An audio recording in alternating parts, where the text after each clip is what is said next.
Hello, everyone, and welcome to YouTube Mile Builders Thursday night general hangout. Thursday's hangouts are for the general discussion on mile railroading that we all can set a topic to discuss for the night. My name is Johnny Reb from Southeast Rails. Thursday's hangouts are the proud sponsor of the YouTube Mile Builders EMAG and the YouTube Mile Builders live show. You can go to youtubemilebuilders.com, and there you can get the schedule for the Tuesday night presentations. Who's presenting for what night? They're every other Tuesday now. And let's see, January 26th, we've got the Gino show. That's Mile Hale, and he's going to be at another layout for an open house. That'll be a good one. Want to thank Jim in Michigan for pitch hitting this past Tuesday night for Barry. He was had to work late, had a little emergency. Did a good job on that show, Jim. You can also go to the EMAG, sign up for what do you mean April, not June? Oh, okay. The next Tuesday night is April the 26th. But now you made me lose my train of thought. You go to youtubemilebuilders.com and click on the EMAG. There you can sign up to get an email notification when it comes out. Also, you can click on the live show, and they'll give you the schedule for the show. That's the third Saturday of each month, which is going to be this Saturday, April the 16th. Be a little change in the show. I will be the IT. Barry, Big Bill's the host. Barry is going to be a guest. He gets the hot seat with Bill. So, a bit interesting show. Got Ray Bobell on the show too. Mike Dettinger also. So it's going to be a good show. Need to tune in for that one. I want to say thanks for joining in tonight's show. I want to thank everybody on the panel. Let's see who all we got. We got Mr. DeBob, Big Phil, Mr. Jim, Yo Jason, Mr. Hobbs, Dwight, Sherry, Andy, and Mr. Andrew.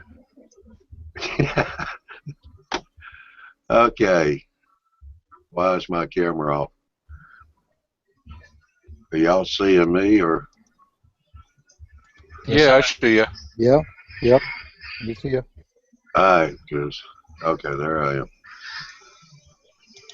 Well, we got a few things going on. Hey, there's Dave. There went Dave.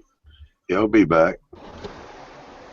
Everybody seems to be having an issue getting on the panel tonight. It's popping up authentication message. So everybody's having to pop off and pop back in. There you are, Jim. Dave. All right, let's see who's doing what here. Let's start with Bob. D-Bob. Okay. You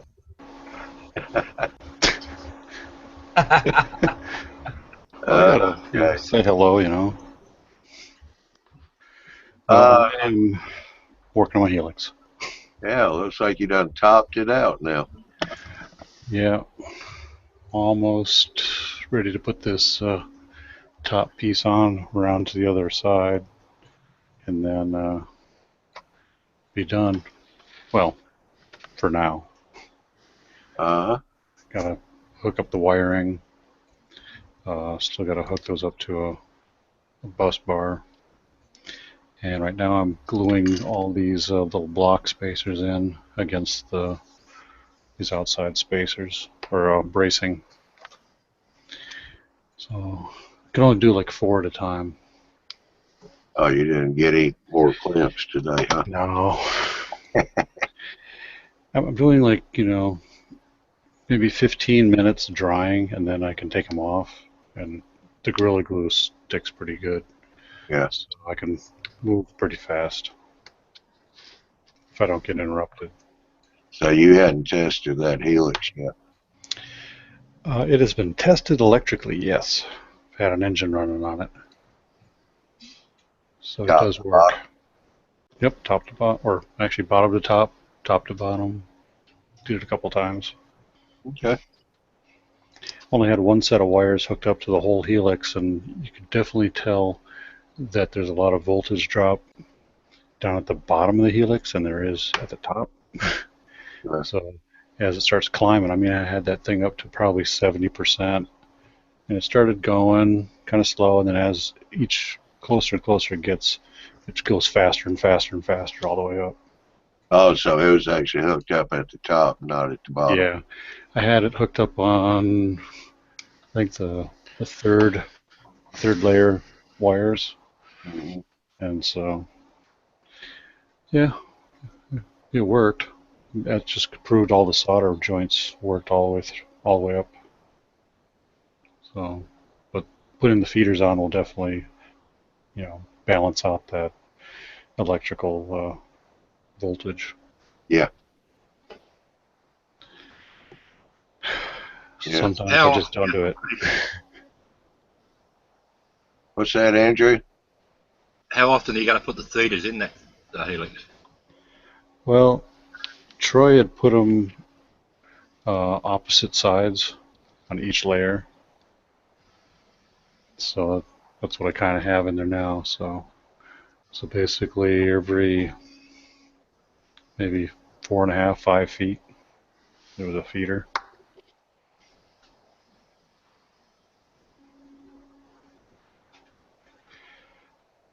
All right.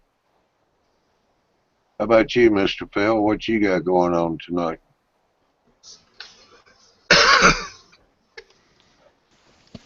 Just dealing with Google.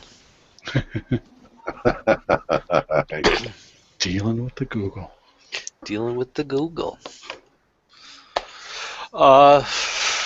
Spent hour and a half discussing about changing my track plan again on the other side of my layout. Trying to get the buildings to fit the way that I want them to. On the now side or on this side we were looking at a minute ago? The side we were looking at a minute ago. Cool. Change the track plan. Don't know what I'm going to do. In a puzzlement. Just working on models this week, building the buildings for that side. Build a brewery, build a beverage distribution company, in the process of building a silo. Painted some track today using sample track, using spray can, Woodland Scenic weathering pins, combination of the two. So what do you like best? What's your judgment on those solutions? Well, I used the camo brown. Yeah, I got a camera going there, Phil. What's that? The camera's not going. My camera's not going. No, just see your avatar. Oh. Okay. I want to go over and kick you one time. There. Camera's turned on. Oh, okay. I don't have the camera on the track. I use the camo brown paint. It looks good. The Woodland Scenics pins don't get up close enough to where the ties clip to the rail. So you get these little silver specks. Their rust rail is extremely orangish looking. Looks okay from a distance, but up close it looks like it's on fire. It's just too orange. Weathered tie pin, didn't much care for that either. It made the ties look too brown. And I think just the camo, using the camo spray brown, and then going through and highlighting a couple rails here and there, ties here and there, and maybe the length of one rail or something, because it looks like me and Jim were discussing it earlier that It looks like a new piece had been put in and it was just starting to rust up. How it, when rust first starts to, or steel first starts to rust, it gets that bright orange and then it tones down. Yeah. Yeah, it's just too bright of an orange. It just didn't. And I don't like the fact that you can see the bright nickel silver next to the ties. It doesn't get up tight enough. So it almost made the track look, or the rails look leopard spotted.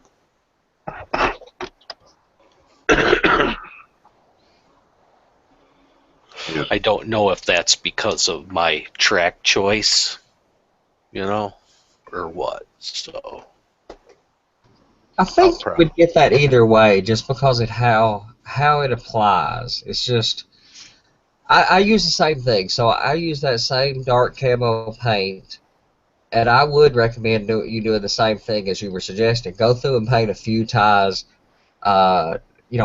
almost black, just really dark, so they look brand new, and then do some driftwood kind of colors on some groups of really old ties, especially on sidings. Make them look like they're pretty old. But otherwise, I have not seen a solution other than a spray can that works. But what I do is after I spray can it, or spray bomb it with that camo color, is I come back with weathering chalks in dark and light rust kind of randomly and get... This is really hard to show on camera because I tried to show it the other day. But it has a...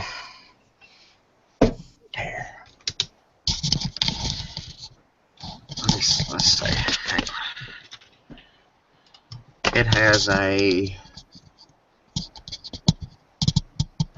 I don't know. Anyway, I spray bomb the rails and then I hit them with weathering chalk. So you see some light and dark rust sections as you go along. I'm not sure you can even see that on there, but it looks good in person. But you see darker sections along here, and then over here down the middle, it's got a lot of brighter rust on it, and that's just chalk. So do you spray paint your rail before you even tack it down to your ties? Yes. Yeah. Now, if I was doing flex track, I would do kind of exactly what you're doing. I'd spray bomb the whole thing and then touch paint some ties. And then after you're finished where you're not going to use anything wet anymore, because you can't use the chalks and use anything wet. So after you get the ballast down and any grass or anything you're going to put on the... I even do my India ink stain down the ballast.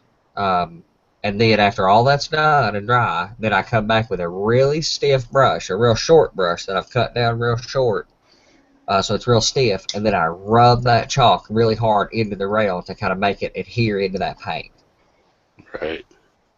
But that's Mike Confalone's trick. I mean, it's not like it's not mine. I just full on stole it, but I like it. Yep.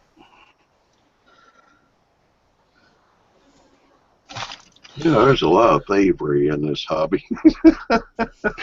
Well, that's what is it? The old adage is this is art. So the old adage is great artists. Let's see, good artists borrow, great artists steal. So I unapologetically steal a lot of his techniques, and a lot of techniques from a lot of modelers. It's at this point, the hobby's been around 100 years. It's pretty hard to come up with a lot of original things. Do a few things original, but all depends on the materials you got. Yeah. Available at the time. I mean, we never used pink foam for, I don't know, how many years? 50, 60?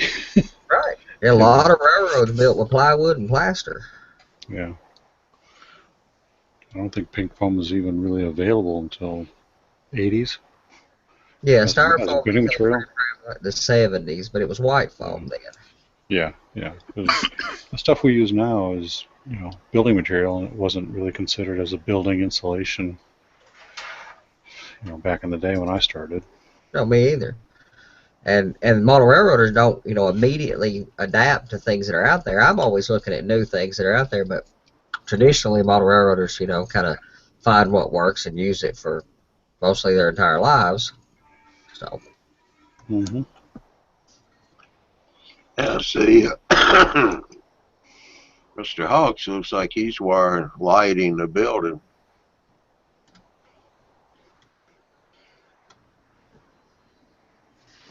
Yeah, I am. I'm becoming like Gino. What are you using? Are you what kind of lights? What kind of LEDs, etc.? They come from China. Oh yeah, everything comes from China, don't it? I didn't.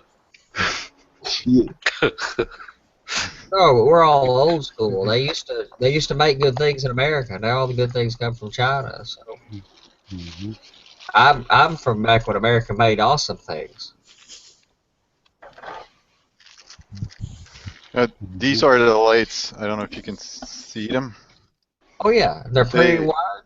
Yep. They're pre-wired with the resistor in it, so I don't have to break my head.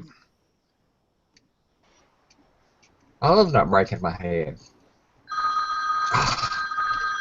I'll get it. I'll let you. I've got two types. I've got these ones. Can you see them? Yeah, crook neck. Yeah, and these ones. Yeah, straight. Are those building lights? Well, they're like outside lights, and like Yeah. for example, this one. Sometimes I just cut all this part because I don't need it, because it's got two steps going into like having to drill two holes in the wall of the building. So instead, I just cut this off and just drill one hole. And Yeah. this one has three different lights. It's got the white, white and like yellowish white. How much are those? Oh, they're cheap. Well, how much is cheap? Like $2. Listen, your idea of cheap and Jim's idea of cheap are probably different.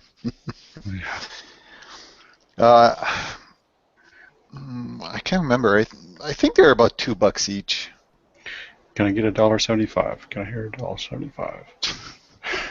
I got them from eBay. If you do a search for HO lights on eBay, you'll see a bunch of them. And I'm very happy with them. All my buildings have lights now. I bought a packet of N-scale street lights on eBay. Packet of 30 for $10. So you're light inside the building and got an outside light too.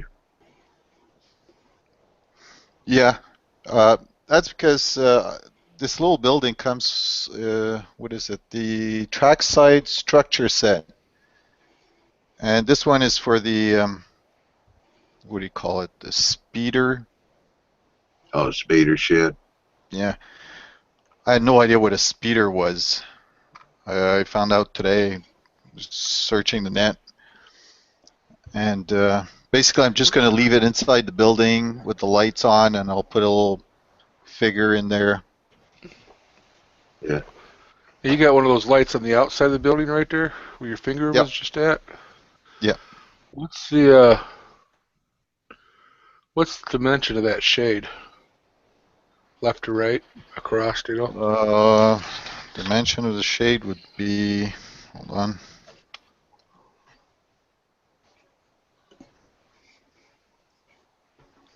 About 5/16, almost a little bit bigger than a 1/4 inch. I have a technical question for you. So all these buildings that you have lit, do you have them on a common bus someplace under the layout? Not yet, but we'll be having one, yeah. I calculated that I could put about 40 lights on one amplifier. Mm-hmm. So there's, pardon? What are you using for power then? I still don't know. Oh, okay. It's probably going to be like a 3 amp, 12 volt. something like that. When it comes to electricity, I'm totally lost. You're in a So good club. when I get, pardon? You're in a good club. You need at least 2 wires. Yeah. Right. Cool. Very cool. Well, if you got any old computers around that you're not using anymore, desktops, you can take the power supplies out of those. They make good power supplies. Give you both 12 volt and 5 volt. And the thing about it is, being a computer power supply is regulated voltage. And high wattage if you need it. Mm.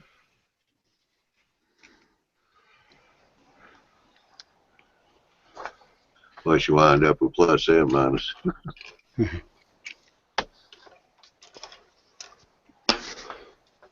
Well, let's see who else we got here. What you been up to lately, Dwight? Well, I was in the layout room earlier. I had a friend that came to get some stuff, some newspapers, because he's moving. He wanted to wrap up his stuff, so sure, he wanted to see the layout, right? I felt so bad how it looked. I had to go in and start cleaning up a little bit. I'm working on lighting on my lower layout.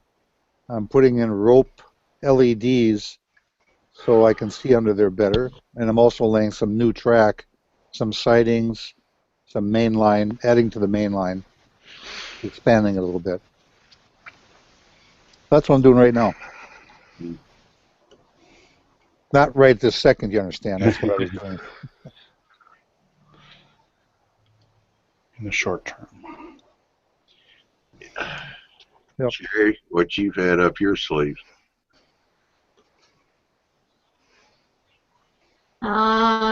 Trees. A very large one. Must be itchy. Second big tree.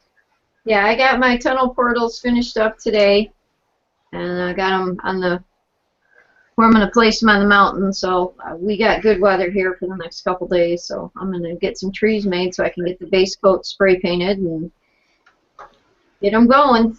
Yeah. Well, you're doing the O-rail 3 rail.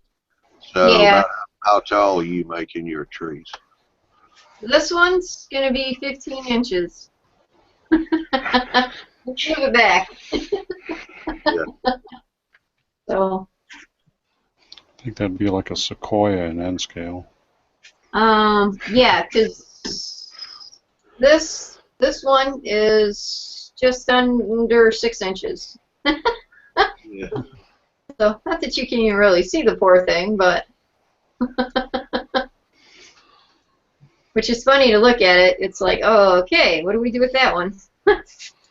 But I want some shrub type things, and I figure for O scale that would be a pretty good size. Yeah.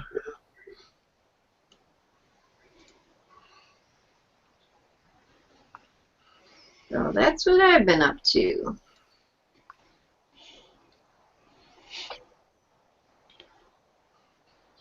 All right. Right now I'm up to about 7 feet. Yeah. So, Yes, that's a very large helix. mm-hmm. Mr. Paul of Burlington Route just joined us. And hey, Curtis, how you doing? Down there in the Sunshine State. Sherry, that converts into a 60-foot tree in your O scale. I know. Isn't I'm that just- crazy? Yeah. That's a small tree. That's 108, almost 109 feet in HO. And about 200 feet in N scale. It's a big tree. 200 feet in N scale. Yep. Oh, yeah, I would bet. Yeah, I was watching a video today. A guy's got, I think it was a Model Railroad magazine came out, and the guy's got a 30 by 88 foot N scale. That must be something. Well, isn't yours pretty big though, Bob? Also, yours must be pretty Oh, long. Multiple rooms. Yeah, it will be. It'll be actually distant-wise, probably close to about 90 feet Yeah. from one end to the other, and just about 300 feet in mainline of track. Cool. Now that I've added in some extra stuff, I'm going to have a lot more track.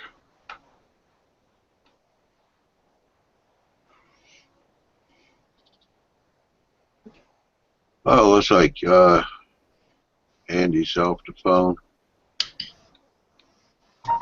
Yeah. What you building tonight? I got a couple American model builders. I love these kits, by the way. I got a couple of their. God almighty. Sorry.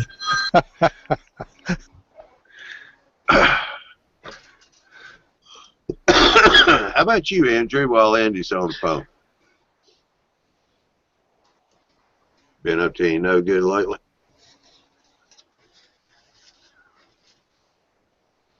I guess Andrew stepped out. He's mad at you. Yeah. Well, I was trying to give you time to eat, Jim. I'm finished. What you been doing? Well, got that gravel, whatever it's called, up. You can see in the background, and now I'm trying to decide how tall I can build that mountain that's supposed to go in behind it. I didn't realize that building was 10.5 inches tall. To the top edge of that cloud trickle behind the highest point of the quarry there is 18 inches.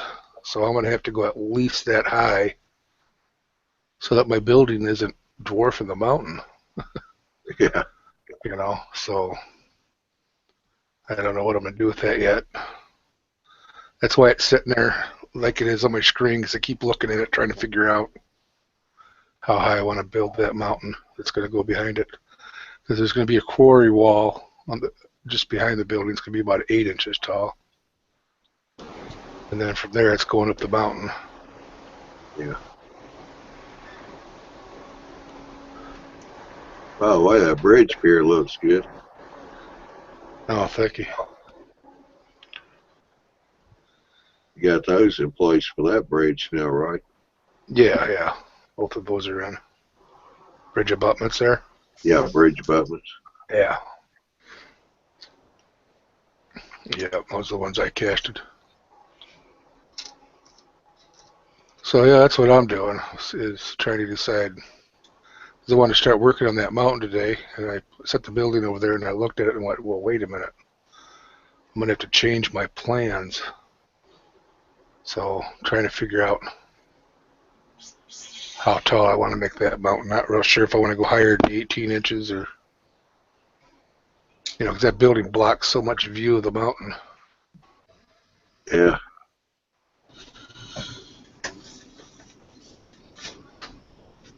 All right. Sorry about all that. Yeah. Well, Jim's filling in. Good job, Jim. Yeah. You know, Andy, if you took your name tag off, maybe the business would stop calling you. Oh, yeah, actually, that's from the hospital. Yeah, see, that might I help. forgot about that. My business partner had his baby this evening. Yeah. Well, they have. It's human. I mean, it's it's a little girl. Very good, very good. Yeah, it's a little girl. She's beautiful. They had 2 little boys, and now they had a little girl, so maybe they can stop. Yeah. It's human. It is. It's a pretty baby too, and I don't care what anybody says. Not all babies are pretty, and it is a pretty baby. But anyway, so I got this kit. That's a beautiful kit, laser cut, laser etched. I looked at the Walters kits and all that. Everybody knows I'm not a huge plastic fan anyway, Um, plastics for like Rubbermaid, and I'm not, I don't like a lot of Rubbermaid stuff on my layout. So, but it's a beautiful kit. I got the kit, which had some white metal details, which I backfill up on these white metal stuff is a pain in the rear. And it comes with, I got 2 of them, and it has a spout, that detail, obviously, and it's from Grant Line originally that comes with the kit, so I done a little research on it and ordered the Grant Line, which is in a different color plastic, but it's identical in shape. So I ordered another one of those because I have 2 water towers that are both in line. They're very close together on the prototype. One of them is between the legs of the Y and has a spout on both sides, one for the NW and one for the clinch field. So I had to have an extra spout. Of course, pulley details aren't right, so I'm going to have to order some more pulleys. I got a pretty good load in today too. I mean, I got some laser etched picnic tables, and some crossbucks, also laser etched. These are really nice. Osborne models. If you guys haven't heard of them, they're a little obscure laser cut company, but these are really nice crossbucks. See those? They come separate from the pole. You have to assemble them. But that lets you assemble them in the 45-degree angle that's more modern, or in the 60-degree angle that is what they call transition era. So and you can dry brush them so that they end up being white, and they're laser cut. They're wood like they should be. And I'm experimenting with telephone poles. So these are again Osborne model poles with laser etched details. I'm going to shave the insulators off and use some semi-transparent beads, like me and Dwight have talked about. Our wives are both into that, the same inane hobby, so we've talked a little bit about some of that, and our wives would say the same thing, that we're both in the same inane hobby, but whatever. So. So I'm looking at beads, which is a little funny for a weird gray-haired 40-year-old man to be in the bead aisle at the Hobby Lobby, but whatever. Now, does that company do just HO or other scales? No, they have a whole lot of O-scale stuff, actually, and a whole lot of N-scale stuff. I really like Osborne models. They mostly make detail parts in laser cut wood. I really like the quality of it, and the detail parts in plastic, just like I said, I don't like plastic much, and there's so many little things in plastic that are fine, but a lot of these things are not. It just crossbucks that were originally wood look better in wood, and some of these things look better in white metal. It just depends on what it is. So, and plastic's okay. I mean, like these water spouts being in plastic, that's perfect. That's the perfect part for that. But all of these cast concrete bits that I'm working on now, this is the center shaft support, and it's cast concrete. It has nice beveled edges and stuff on it. I'm going to glue all these parts to the base, and then spray this concrete color, which that's tough. That's really tough to do right. Concrete is a seemingly hard thing to do, so I'm going to spray it and then dust it with talcum powder. Is that the really fine powder? Yeah, I think so. Yeah. Dust it with talcum powder and then spray it again. That's a Gordon Gravitt technique. Camera up here. That's a Gordon Gravitt technique, who is famous for his books on. He's a European modeler, exceptional modeler, and does trees and has books on deciduous and conifer trees. Has books on grassland and roads, but he uses this for making concrete out of styrene, plastics. He'll spray it, soak it down with paint, and then dust it with talcum powder, and then spray it again so that it has a texture to it. And anybody that's talked to me much on here knows I preach a lot about texture. Like in Phil talking about the weathering of rail, what I love so much about the chalk is that rust has a texture. It's that it's the metal boiling up basically and bleeding, or actually Johnny probably described that to us better, understanding the composition of metal, but it bubbles up and it has a texture and dust, and it turns into a rust dust that spreads all over the ballast and stuff under the rail. Actually, that's the scale flaking off the metal Okay. as it's rusting. Yeah. It's So got, normally you go out on the railhead and you see rusty rail. You see the ballast underneath it. It's similar, has rust, dust on it. So my chalking method simulates that pretty well. Or Mike Confalon's chalking method simulates that pretty well.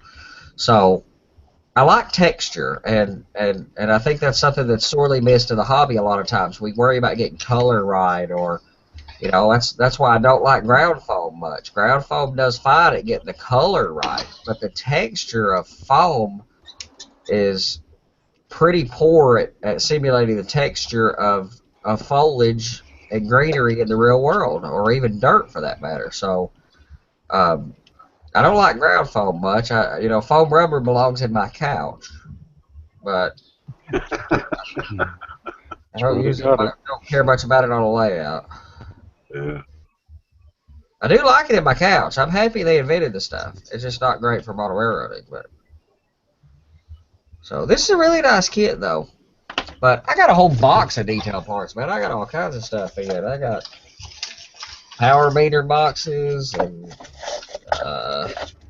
garbage cans. You gotta have garbage cans. More telephone boxes. I got a few of those. TARDISes. And brake wheels and some grab irons. I got all kinds of. Anyway. I had just slight eBay craziness lately. Slight. Nothing to do with the anesthetic or anything from the surgery. That was my favorite time on eBay. I don't know what all I picked out. This stuff didn't come from that match. This was sane ordering. But that was a blast. That was like Christmas, man. I love that. I have surgery again in a week, so I'm gonna put a couple $100 away just for eBay, just so I can have Christmas the week after. Yeah, I thought that was kind of funny. He goes, yeah, I don't know what it was, but it seemed like about 2-3 days after my surgery, I went wild on eBay. I don't even remember a thing about it. No, I went to work and worked and got in the car and drove and went and seen clients and done work. And after people mentioned it to me, I'm like, oh yeah, I kind of remember that, but what was I doing? I don't really remember it. So like the week after, as stuff was coming on eBay, it was awesome stuff. It's stuff I picked out, stuff I wanted for the railroad. And stuff started coming in from eBay. I'm like, wow, this is awesome. Thank you, eBay. Then I realized I paid for it. It was still exciting, just not as much. Well, Andrew, you going to stay with us for a while? Yeah, I hope so. You been up to anything interesting lately? Redrawing the layout in SCARM. Ready to start my first module. Hang on, I'll see if it'll work this time. Let's see. You see that? Or I got a blank screen? Nope, we can see it. We see it.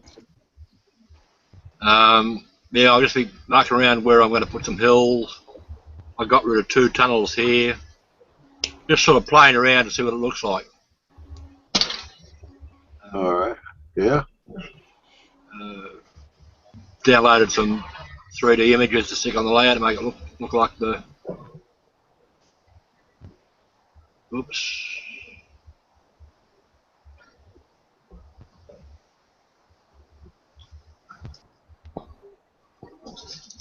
Just so I get a general feel for how it's going to go. So I got the road disappearing into the hill, so it looks like it's going somewhere. Yeah. Put a few trees on. You get an idea of the height. Each one of those levels is 2 inches. These ones here are only 1 inch. Yeah. The incline starts just off here on the left hand side, goes right round the back to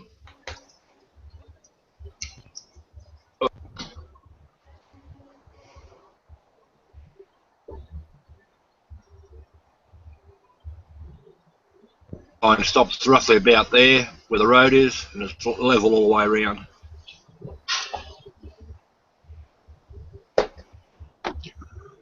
But yeah, I'm getting there.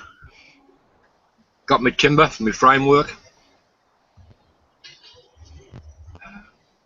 I'll get one shred of blue foam for the base, and everything else will be built out up out of newspaper and that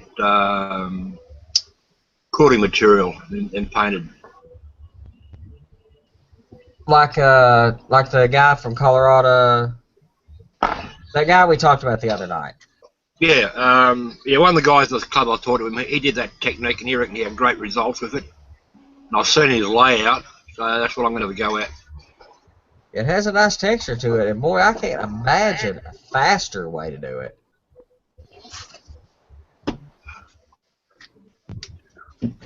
Yeah, I'll give it a try, and if it doesn't work, well, start again.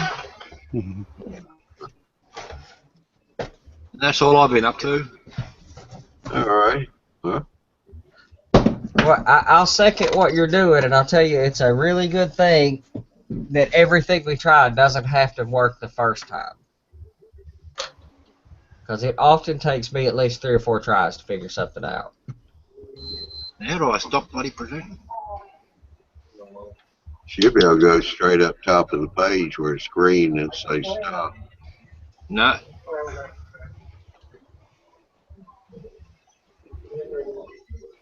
I'll go back off to the left side where you hit the screen share button, hit it again, see what happens.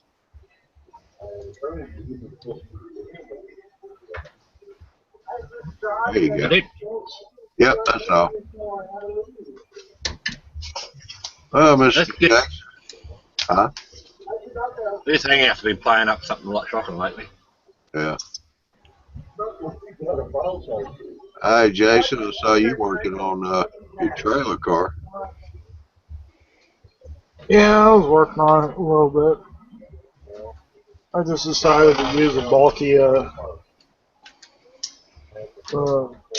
stand for it. That was about it. Yeah, trailer stand. Yeah, the hitch. Yeah, hitch stand. I decided to use that, the Walthorns one, and painted it up a little bit black and all that stuff. And then I just put it on there, and that's it. Also had a grain car that I put together.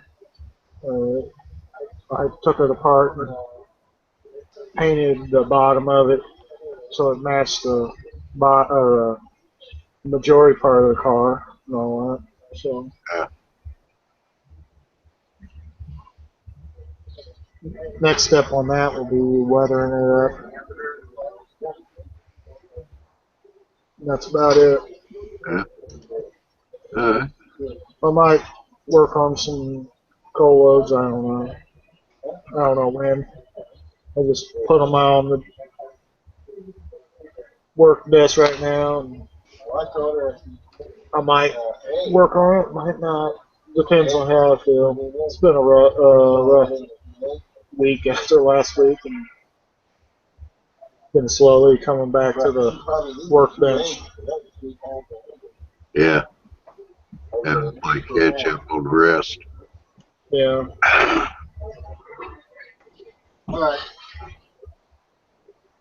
Got a question for you, Phil? Yes, sir. Have you got any particular spot on your layout that you like better than the rest, or there's, I don't know if you go to other layouts, or are there anything in particular you like to see on layouts?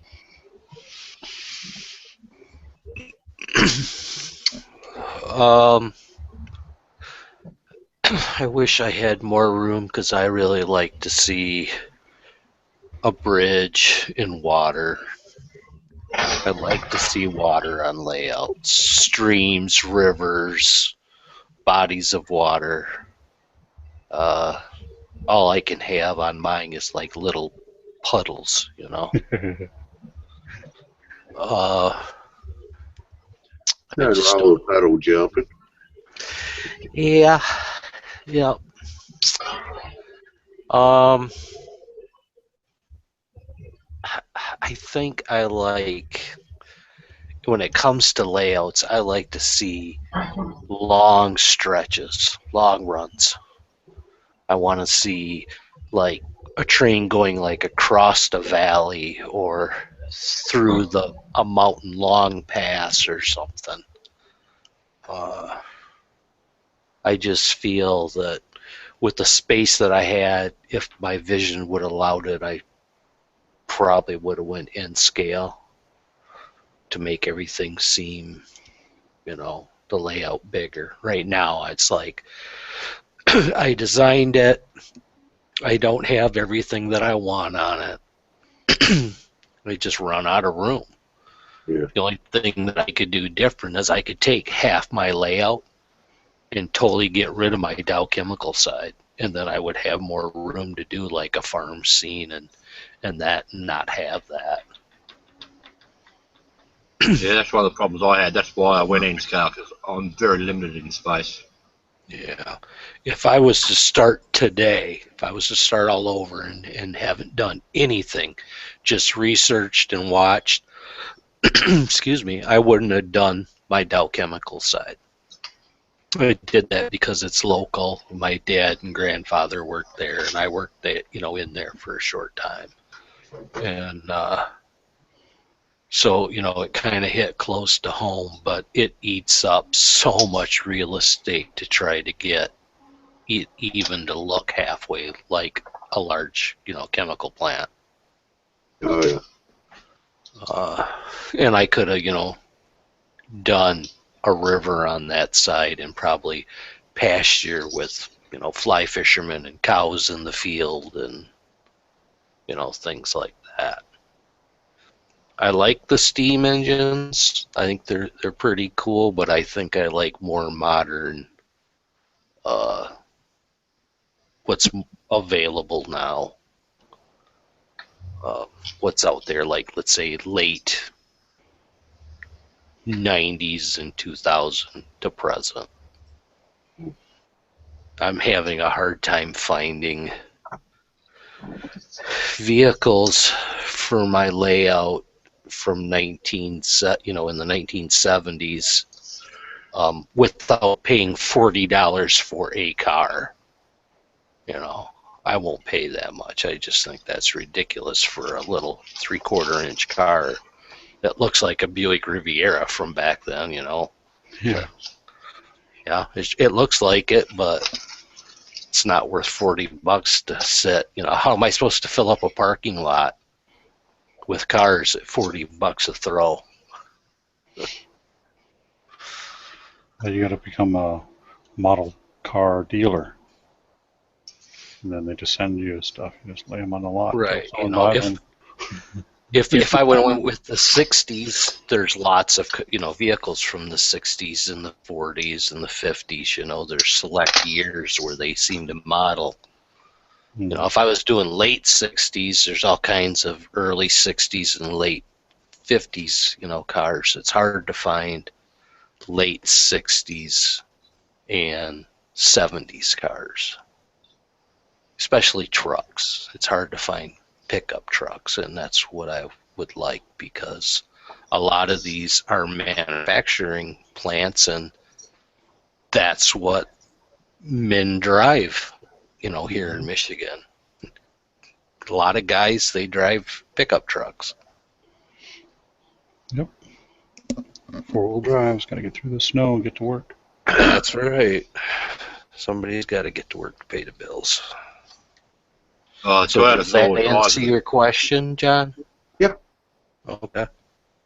Yeah, Toyota 4-wheel drives is a big thing here. We call them mum's taxi because they use them to drive the kids to school. I don't think half the time they ever leave the road.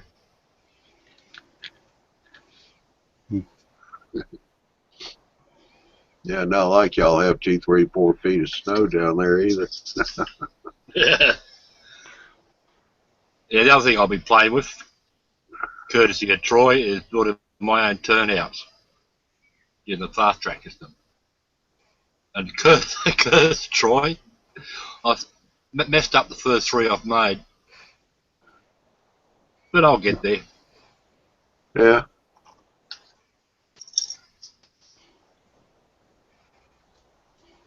I find my soldering iron I've got is just not hot enough for it. So I have to get myself a heavy duty soldering iron. I wouldn't get too heavy duty with it. Oh yeah, no, the soldering iron I've got is a electronic one. They do a surface mount electronic, things like that, and it got a variable temperature. But the only tips I can get for the very fine ones you get for electronics. So I have to go to the hardware store and get myself a general purpose soldering iron, which has a sort of larger tips. Yeah. It's just that the jig, the aluminium jig that they use,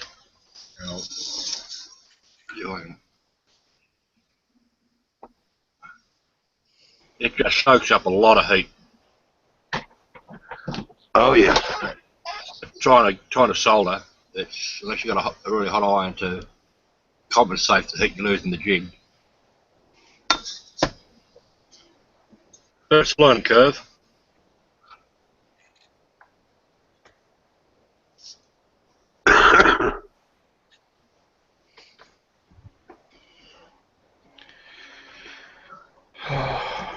Yeah. I took my fast tracks jig one night. It was back during the winter time. It was sitting out here in the basement, so it got really good and cold. And I thought I was going to work a little bit on it. So I brought it back here in the room and sat on top of the heater. And I forgot all about it. Then come walking outside, I said, oh, well, I guess I'll put that back on the workbench. Wasn't even thinking about it and grabbed a hold of it. Yeah, didn't take me long to look at it and let it go. Been there, done that. Yeah. Dropped my soldering iron on the floor one day, bent down to pick it up. I picked it up by the wrong end.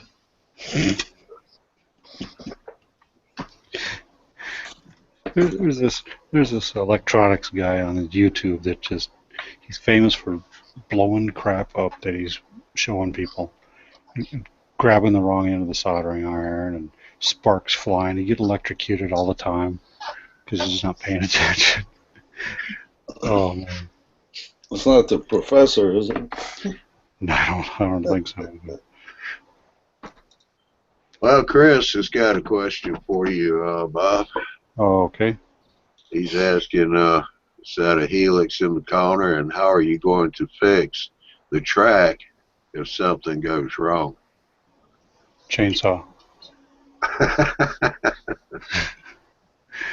The track, nothing's going to go wrong on the track.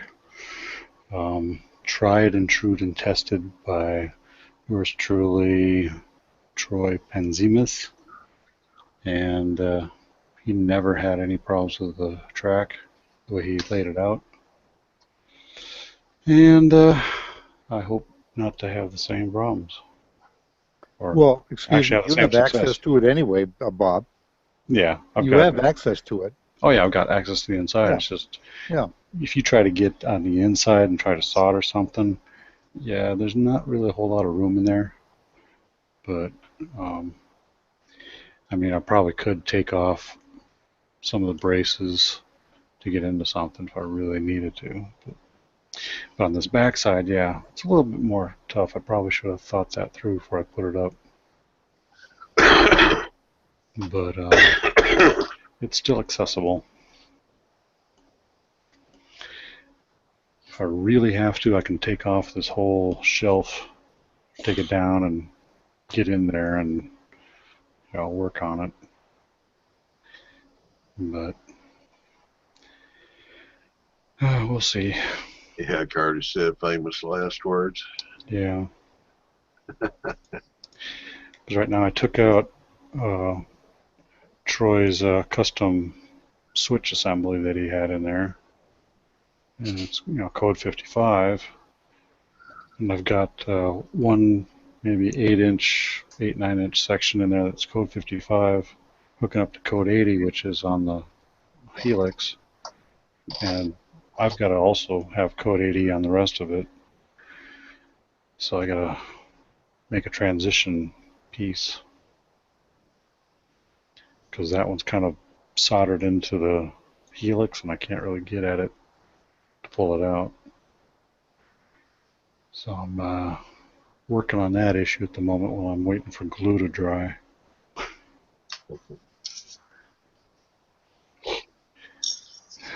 Yeah.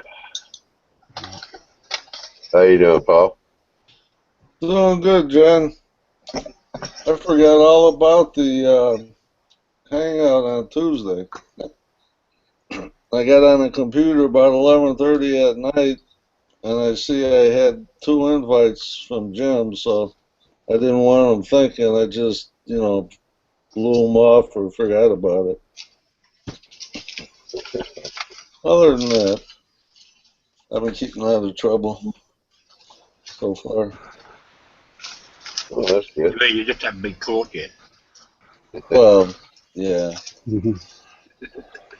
Don't tell Mama. I'll tell you what, Sherry. Have you got your hands in the middle of glue? Yeah, how'd you guess? What's up? Oh, did you? What do you like to see on the layout, or when you're looking at layouts, what kind of scenery or whatever? Actually a little bit of everything. Like Phil was saying, nice stretch run so you can see some, the train come into like one thing, say run it into the mountain and come out and over the bridges. I like bridges, trestles or covered or steel girder, or it doesn't matter. Yeah, bridges are my love too. Yeah. The city scenes are cool too, if you can run them in, where they've, especially some of the switching layouts, how they got it set up to where you can go in and do some switching and move stuff around, and yeah, a little bit of everything though. I'm not real particular about one over the other or strictly, but what Gino's doing is really cool too, so with the nighttime and all that stuff. Oh, yeah.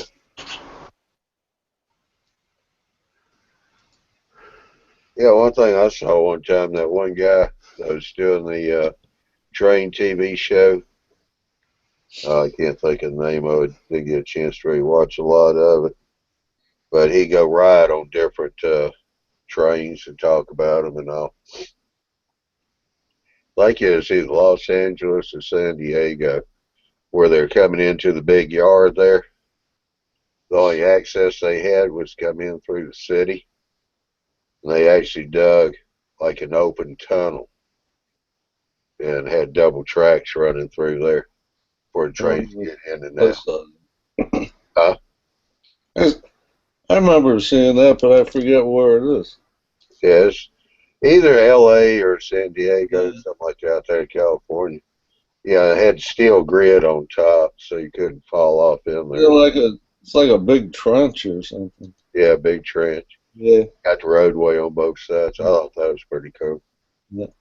I always thought if I had something big enough, I might try to do something like that. Be cool. Different way of making a train disappear for a little bit. What do you like to see on layouts, Paul? Off the top of my head, pretty much anything.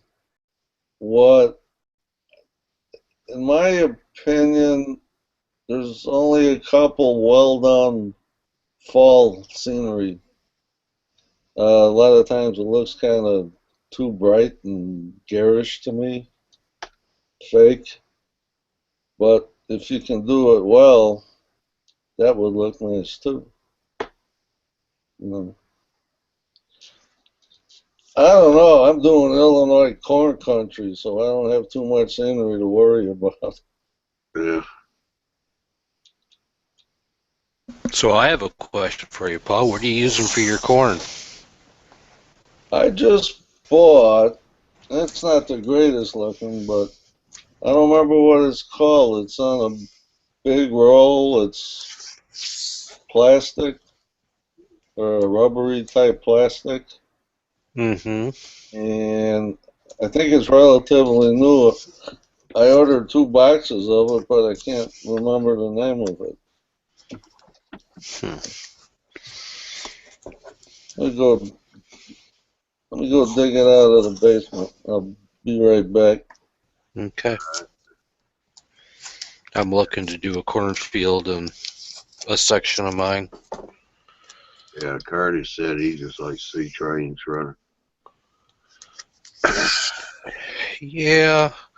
I mean, I see so many things that I like. You know, I like harbor scenes and just, you know, I think for me to be just totally infatuated with a layout, I'd have to have a warehouse. You know? Yeah, that pretty well. I think we'd all like to have a warehouse. Yeah, I was going to say that pretty well covers all of us. Heck yeah. I know. Yep. I wouldn't even want to think about the work to get one done that size. Right. Yep. I'll take a second here real quick. Everybody's in the Q&A. Got any questions or comments, pop them on up for us. We're glad to try and answer them. We'll air them out. All right, Dwight, what do you like to see on layouts? Your layout or anybody else's? Well, I'm pretty much in a general agreement with a lot of people here. You know, I don't do a particular, like Andy.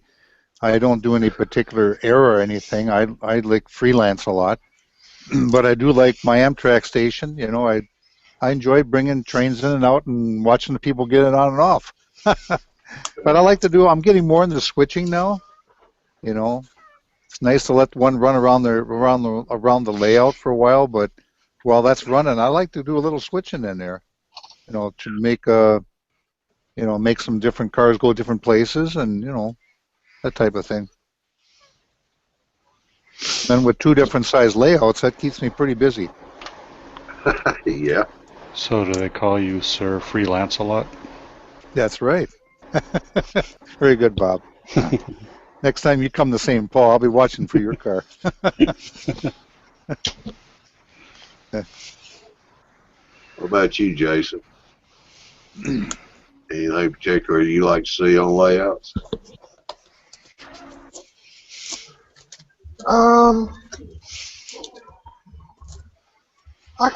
I like the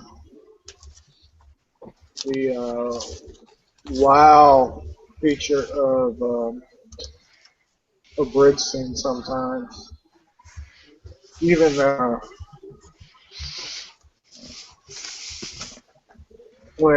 when you got a large body of water and you're going over it with a bridge and all that, and with long trains, it makes it very nice. That and also even mountain scenes or rolling hills are neat to see too. Yeah, what I think's neat is the swing bridges or the counterlever bridges. Yeah, Paul, I put Oh, something that's in cool, the Paul. Blue fur chaps. Yep, blue fur shops. Yep. And it comes in a brownish color for fall too, but Yeah. this is the big box. Yeah, Train Club here in Springfield, I think they bought like 13 to 15 of them. They're planning on making a big corn field scene. Yeah, in the box it says this set contains 56 strips of 20 HO scale corn stalks Yeah. for a total of 1,120, covering an area of 66.4 square inches. I got 2 boxes. We'll see. I might try to brush the tips a little. I don't remember what I paid for it. It was on sale somewhere.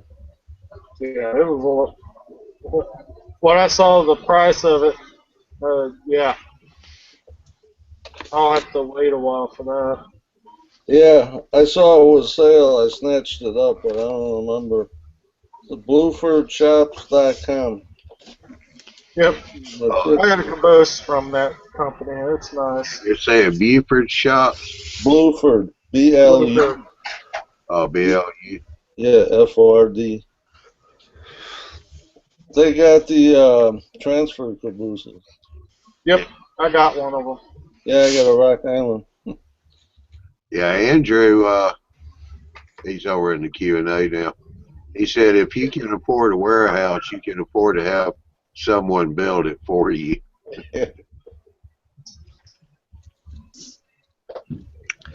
Yeah. How about you, Jim? What do you like to see on layouts? I posted it in the text box. Careful there. how you answer that. I like water. I like water scenes.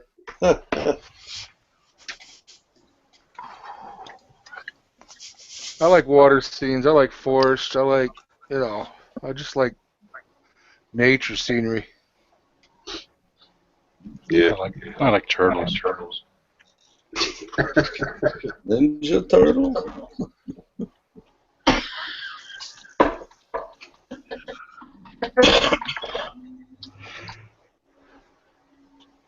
Yeah, friends of mine, she likes turtles. She got 2 of those little small turtles started out in the fish aquarium, but they got too big. Her husband built a pond out there in the yard, put some rock all around it real high. Thought they couldn't get out, and they finally disappeared. Yeah. Got captured by a turtle hawk. Well, they've got HO scale pigeons. So.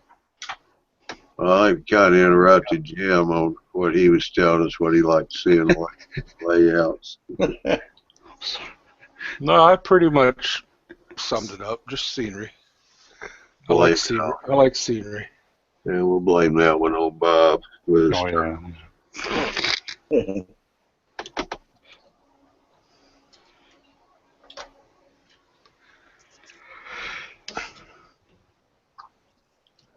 All right, we got a post here from Big Bill. He what he says is just want to give you guys a heads up for this Saturday Night Live show. Our guest will be Ray Bobell and his railroad, the Bobell Newtown.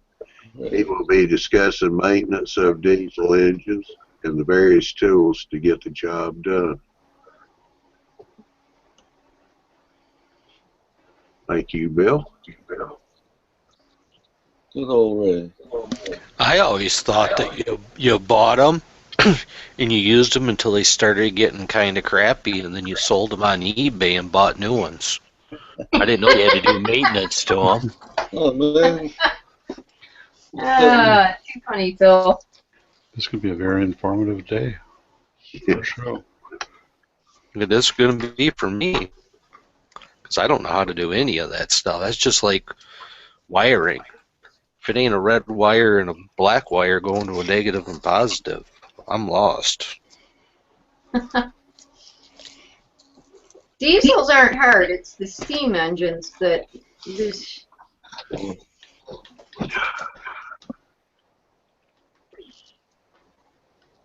Well, Ray does the old stuff from the 50s and 60s, a lot of Athearn and whatever was out back then. Yeah. Yeah, he's got a lot of cool old engines. I like a lot of what he's got, even if they are diesel. The diesels. Yeah. Yeah, but Um, honestly, the new diesels, because I've got a new HO diesel and I got a few old diesels, and they're pretty much really haven't changed much other than the body shells, yeah. better motors and stuff like that. But they're a lot easier to take apart and repair than the steam ones, especially if you start having to replace all the stuff on the side of the wheels and that and everything like that. A lot more parts. I got recorder and all Yeah. Bill also put up here. Oh, also he's got Barry and Mike and their report from the Fine Scale Modeling Expo, and also photos from George Celios's layout and the Fine Scale Show Expo. It'll be a really big show. And that's the best imitation I can do that. Really big. Yeah. of Ed Sullivan. That would be a layout I would love to go see. Would be George's. That's all. Oh. Uh, I didn't know he had a layout. Probably not.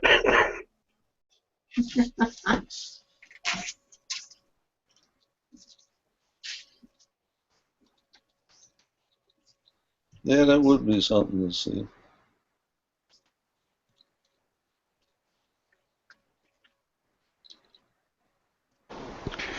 Old Blue Eyes had a model railroad. And he did it his way. Mm-hmm.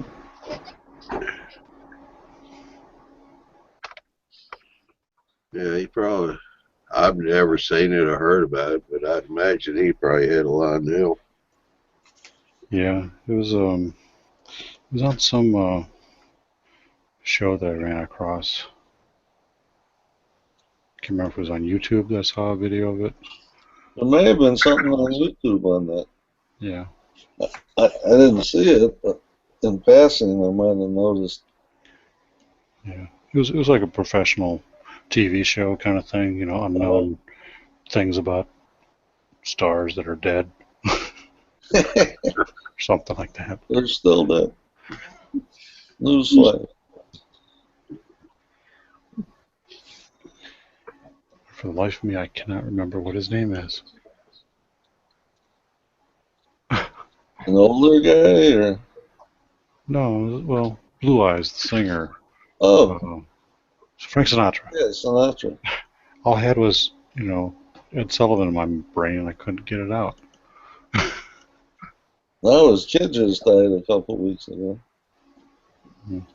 Junior.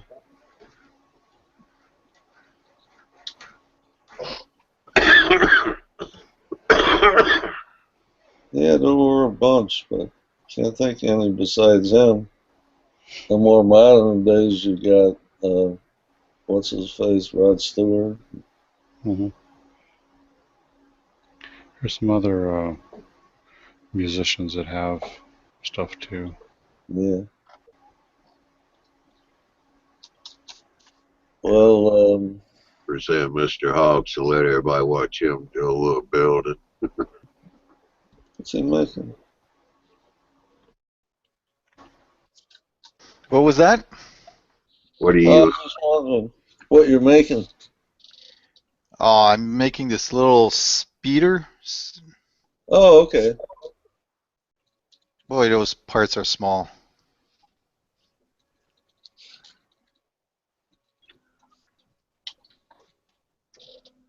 Who makes that? Cornerstone. Oh, It's part of the trackside structure set. Oh, okay. I remember that. I got a couple metal ones. I think it's Durango Press. I've had them for years. Haven't built them yet, though.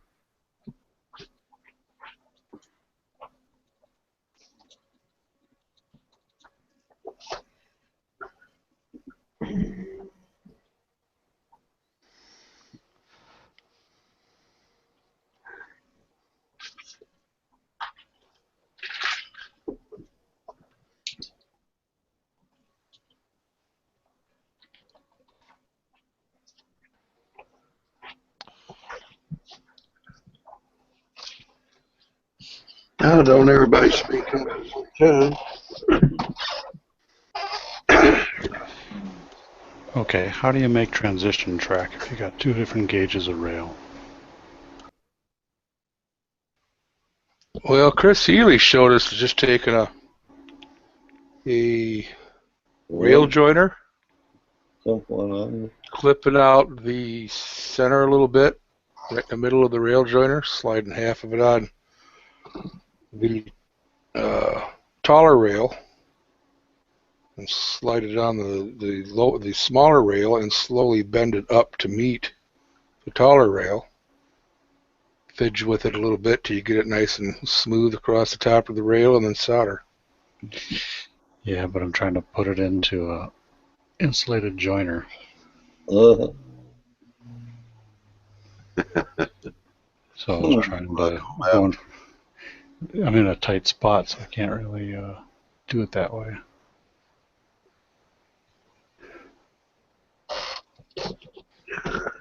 But I might have to. Just insulate before that one then. It's already soldered. I'll have to move the insulator away from the helix more.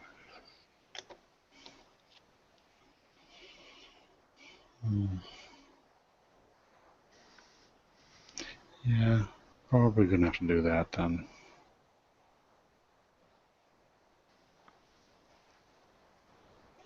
That's gonna be a tight fit. Get a soldering iron in there. Take it all apart. Oh no. Not when I'm gluing that together.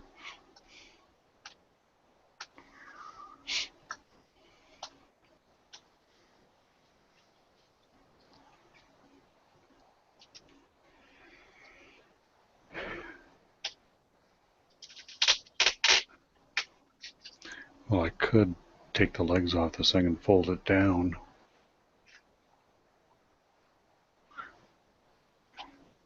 Got more access to it. No, that ain't gonna work.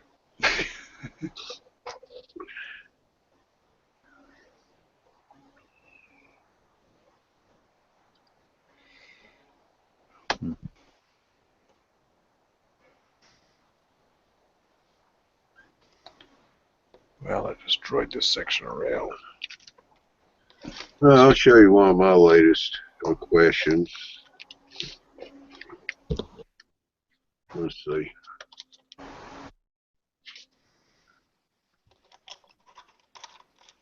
DPM kit.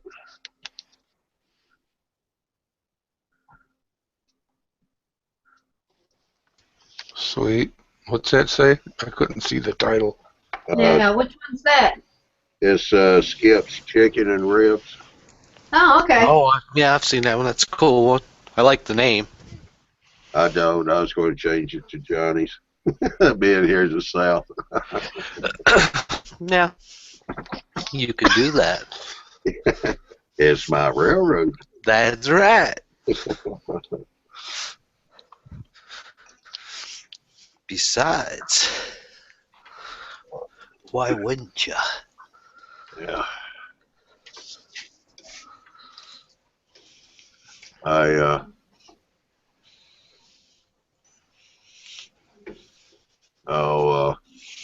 got one of those American Mall kits, but I forgot what it is, and I forgot where I put it. I think it was something like a house.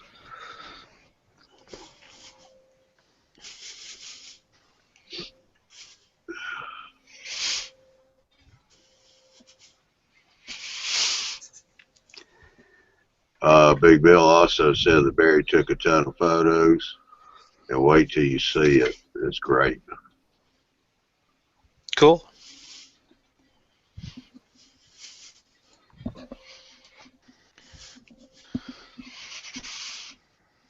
I can't remember.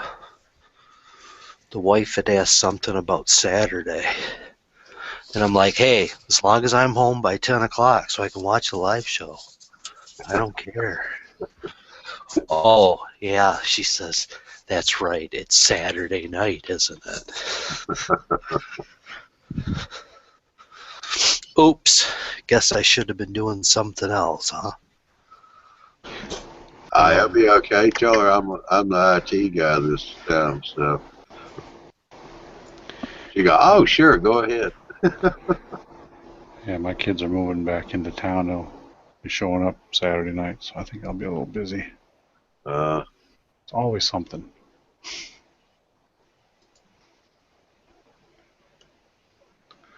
Bob, sounds like a good opportunity to take the laptop and go find a place with Wi-Fi. Oh, I've got Free Wi-Fi. Wi-Fi. I mean, with free Wi-Fi, so you're not at home. Oh, I see.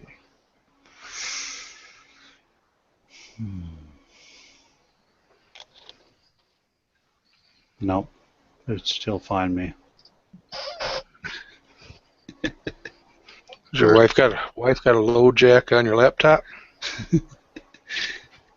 Yeah, pretty much. She's got the app. She just follows his GPS on his phone. Yep. Cell phone. Where is he? She'll just call and say, guess what? I said, what? Hope you have a place to stay tonight. It's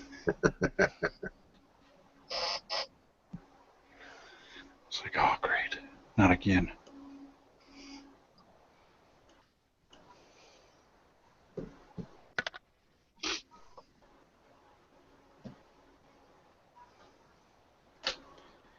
Now, Hogs, you know the wheels on that are supposed to roll so you can push it down the track. Yeah. Maybe I should change them for real ones, no?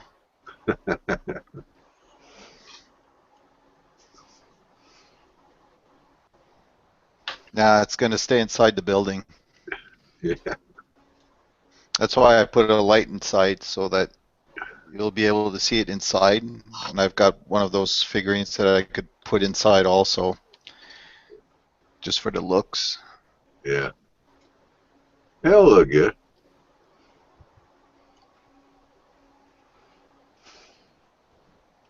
Thing is, I have no idea where I'm going to put it yet. So you calling it a night, Jim? Yeah, I want to call it a night, guys. So Hey, Okay. Jim. good seeing everyone. We'll catch you tomorrow, whenever. All right, have a good Hey, weekend. good night, Jim. But Good night, Jen. Yeah, good night.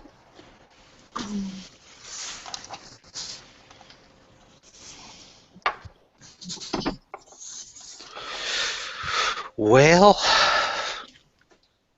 Oh, that's a deep subject. I know it is. I know it is. I'm decided to go with the dark camo. I decided I had to spray some more and look at it. Uh-oh. Stinking the house up again. Yeah.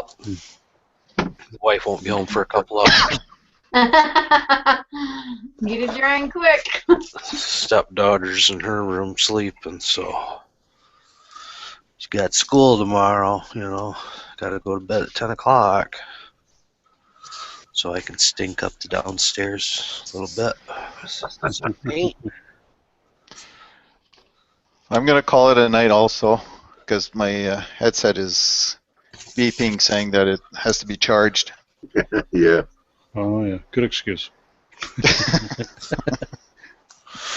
All right, man. Oh. Appreciate you. Good one, Dave. Okay, well, Demo. we'll Thanks. see you next week. All right, have a good one. Bye. Bye.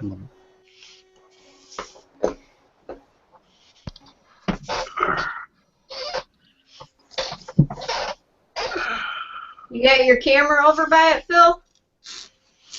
I can move it over here. It'll just take me a little bit. I gotta get some light over here. Yeah, we love to give you a challenge. The last time I had to climb up on something during a hangout, grab a light, it wasn't pretty. You fell? Yeah, I kind of fell. Hmm. Well, you're not supposed to do that. Yeah, I know. Nobody said anything about me being the brightest crayon in the box, you know. Yeah, I fell off my step stool holding a couple train cars. I broke one of them as I hit the floor. Tripped over a bunch of my stuff. That's not good. Yeah, well, it wasn't too bad. I can glue it back together. Okay, don't anybody look at my camera, because if you do, you're going to get sick. Oh. Because it's moving. Oh. I thought you were going to show us. Oh. Okay. What do we got here? What do you think of that? You see it? With the weathering? Yeah. The what? Wedding ring? No, the weathering. Oh, just the spray paint of the rail. That's what Sherry okay. was asking about. Yeah. Compared. It's hard to tell because you're almost on top of it instead of sideways. What's that? You know, we're getting more of a helicopter view than where you're getting more of the side view of it. Okay. I got a screwed up tripod, so. No, I know. How's that? Side view? Side view. Any chance to put just add more light on that right there? More light? Yeah, a little bit because it's all reading the same color. Oh, okay. Which I realize the top's got to stay shiny. Gotta keep the top clean. It's a mighty demanding group tonight, isn't it, Phil? Oh, yeah. I know. We're keeping them on his toes. How's that? Yeah. Eh. Where? Eh. Where? That's all I get is a where? Well, it looks better than what the way the track comes. So yeah, that's Well, yeah, there. this is how the track comes, you know. Yeah. Icky, and then it goes dark. Yeah, it definitely looks better that way. So, yeah, that's what I'm doing. I mean, the other.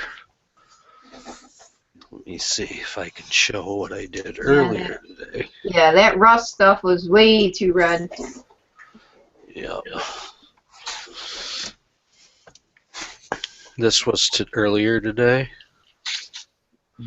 And I don't know if you can see the. It's bright. That's actually the weathering paint. This here. Yeah, this rail was too rusty looking. The ties are weathered in here, and then this is just the straight. But these were the Woodland Scenics weathered tie pin, and this was the rusty rail. So then I sprayed it with that black camouflage, which is here in this area, and through here, and then I went through and I put some of the rusty rail on this inside of this rail here with a couple weathered ties to see what it looked like compared, you know, with just the brown. I think maybe if I used this every once in a while and skipped it, it would look better. But this, I just wasn't. I didn't like this. Yeah, yeah. And that's the, like I say, the Woodland Scenics pins, and they look all right if you add them, you know, sporadically, but constant, no. So that's all I got to show. So look at something else. And that's what I did on my summer Yeah, vacation. look how big your Yeah, clouds were. exactly. Yes. And We just wanted a tour of the clouds. We just didn't want to tell you that, Phil. you just wanted a tour of the clouds. I see. I want to check out your ceiling tree. Yeah. Curtis said that almost looks like gold color. Guess he's talking about the really bright. Yeah, that's that rust. Yeah, When he gets that's what right he's on top talking of it, it looks more red than the gold, but yeah, it's a weird color. Yeah, I'm not overly impressed with it at all. Kind of bummed. You know, they sell it for almost $10 a pin, and I bought 4 pins, 2 of each color. Yikes. I Then, didn't realize it went up that much. yeah, and was talking to Sherry earlier tonight, and she said that she's used those, but the pins didn't last very long. So, No, because it's a paint, right. and there Yeah, ain't. it's like If you paint. read the ounces in it, it's not with the medium that's in it to get it to flow. There's actually not much paint in them. Right.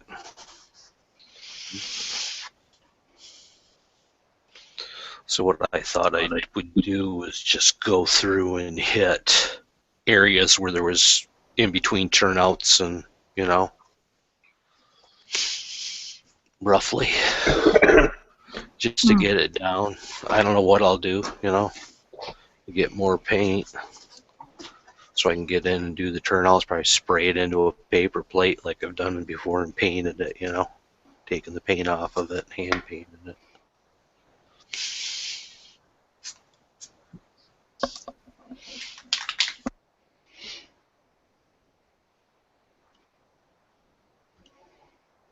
Well, you can put a piece of masking tape over the points of the turnout, spray the rest of it, and then come back and hand paint the rest that little bit in. Yeah.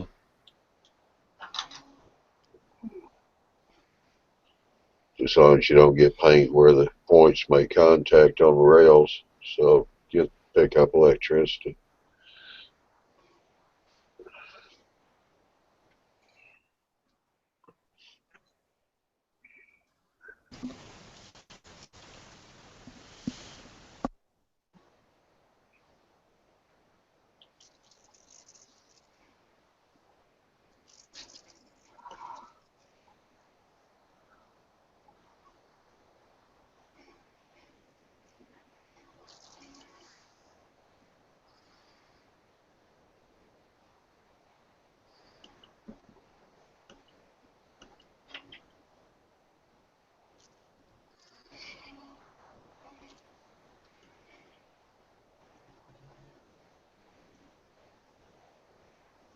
Well, I've done, Phil, when I paint out there at the store, we'll paint the track.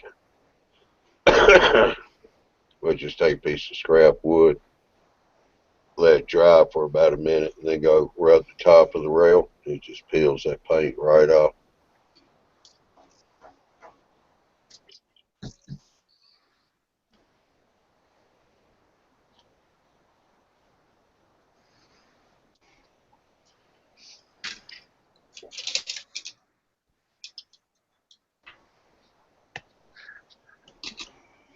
Well, this is what I've been working on. Oh, let's see here. Let me get you. Nothing special. That's Steep EM kit, isn't it? No, this is the office part of the Walters Freight Terminal, Oh, okay. which I didn't use. When I built it, I put 2 of them together. I saw that at a show years ago and thought it looked pretty neat. So it's like twice as long, but I didn't really have room for the office. I'm not sure what I'm going to do with that yet. Yeah. But I've got a little peninsula. It's only about 2 by 3 feet. And then Mount River years ago, that Art Kern guy kit bashed the little chemical plant. And I wanted to have something like that. So I took some smaller buildings I had built from years ago and just started arranging them on the table and a couple tanks and different things. So about 2/3 to 3/4 of that place now I've got it pretty much figured out.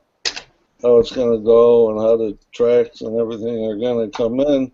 And then the rest of it, I'm going to make a little residential area with houses near the tracks. And I call it Imagineering. Yeah,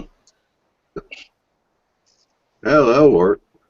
Yeah, it looks pretty good, I think. I don't know. It's a lot of fun doing it. Yeah.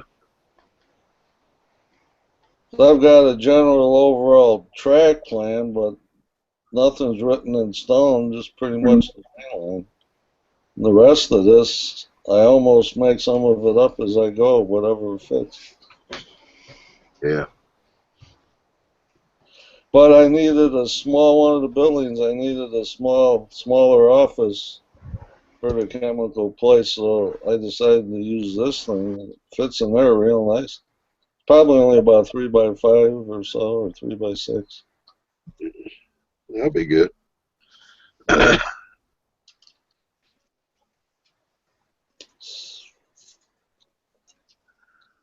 Yeah. Yeah, I run by John's house tonight because we're changing his layout. Oh.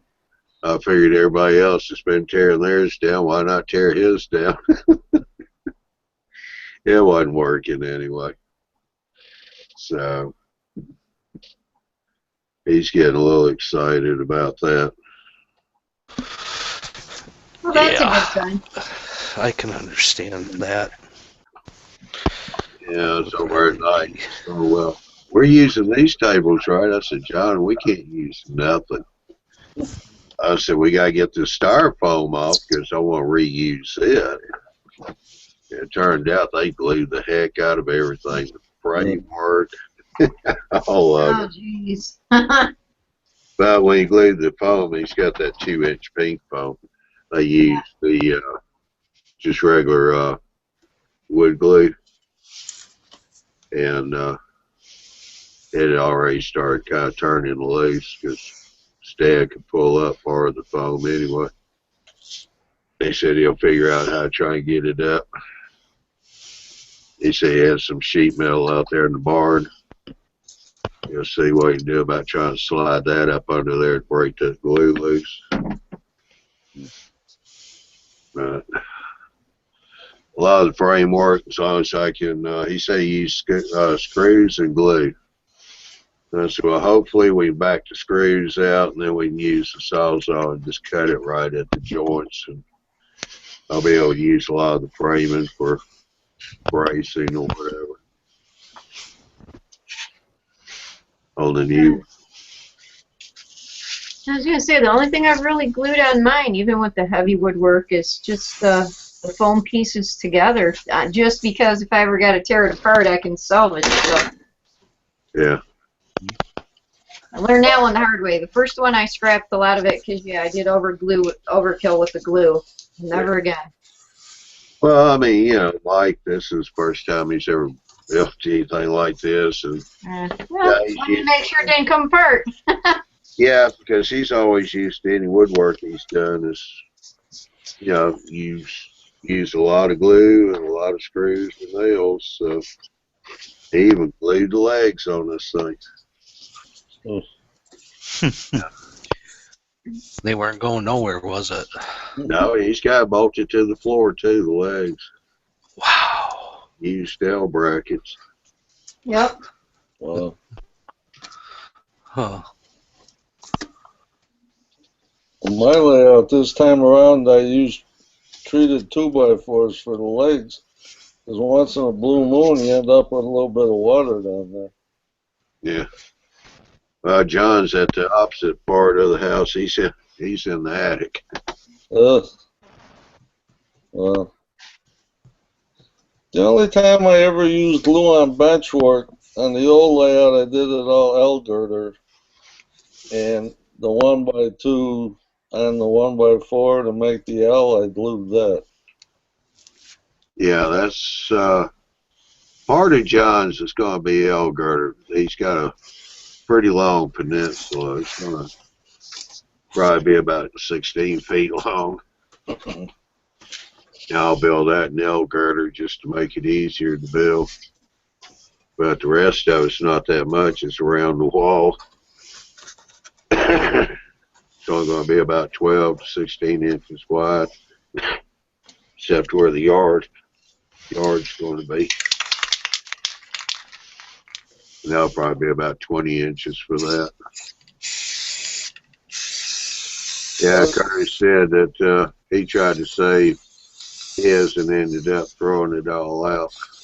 Yeah.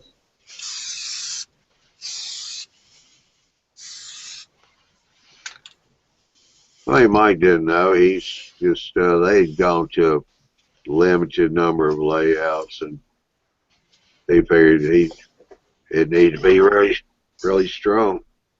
Yeah. I wouldn't normally build mine out of 2x4s, but I got a whole bunch of them for free, so that's what I used. Yeah. Yeah, he's asked me about the L girder. I explained that to him. He never heard of that. I told him we'll just use plywood for that. That's what we did down there at the store. That whole framework is nothing but plywood. Had several sheets. We just ripped them up about 3-inch lengths and widths, and 3/4 inch. yeah, 3/4 inch plywood. The L girder's made of 3-inch wide plywood. I've got the old Lynn Westcott original book on L girders. I think it cost me $3 back then. Yeah. So we even just got 3-inch wide pieces out of the sheet, plywood sheets, and use that for the ribs. Set them on the L girder, screwed them in, glued them, screwed them, and set the plywood. So we glued the 2-inch foam for the main level onto Luan 1/8 plywood. We laid that up there and then just screwed it down. It's not glued. That Luan plywood's pretty nice. I ended up using that for the ceiling, cover the ceiling joist. Because I'm in a 150-year-old house and there's so much dust and crap coming down through the floorboards. I had to cover it with something. Yeah. It's bad. You can vacuum they got a cement floor, but you vacuum the floor and a couple months later you can feel grit under your shoes. Yeah. Well, the ceiling's only about 7 feet, and I've got a tall friend, 6 foot something. You put the sheet up and you stand in the middle and hold it, and then I just went around the edges and start putting screws in. Yeah.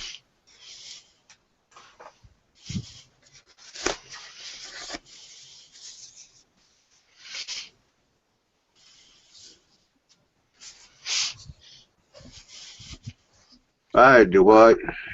Going to bed, huh? Good night, Dwight.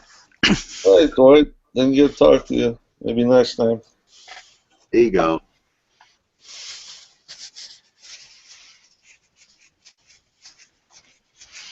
I'm not really close to a clock. What time is it, Johnny? 11:44. Okay. Yep.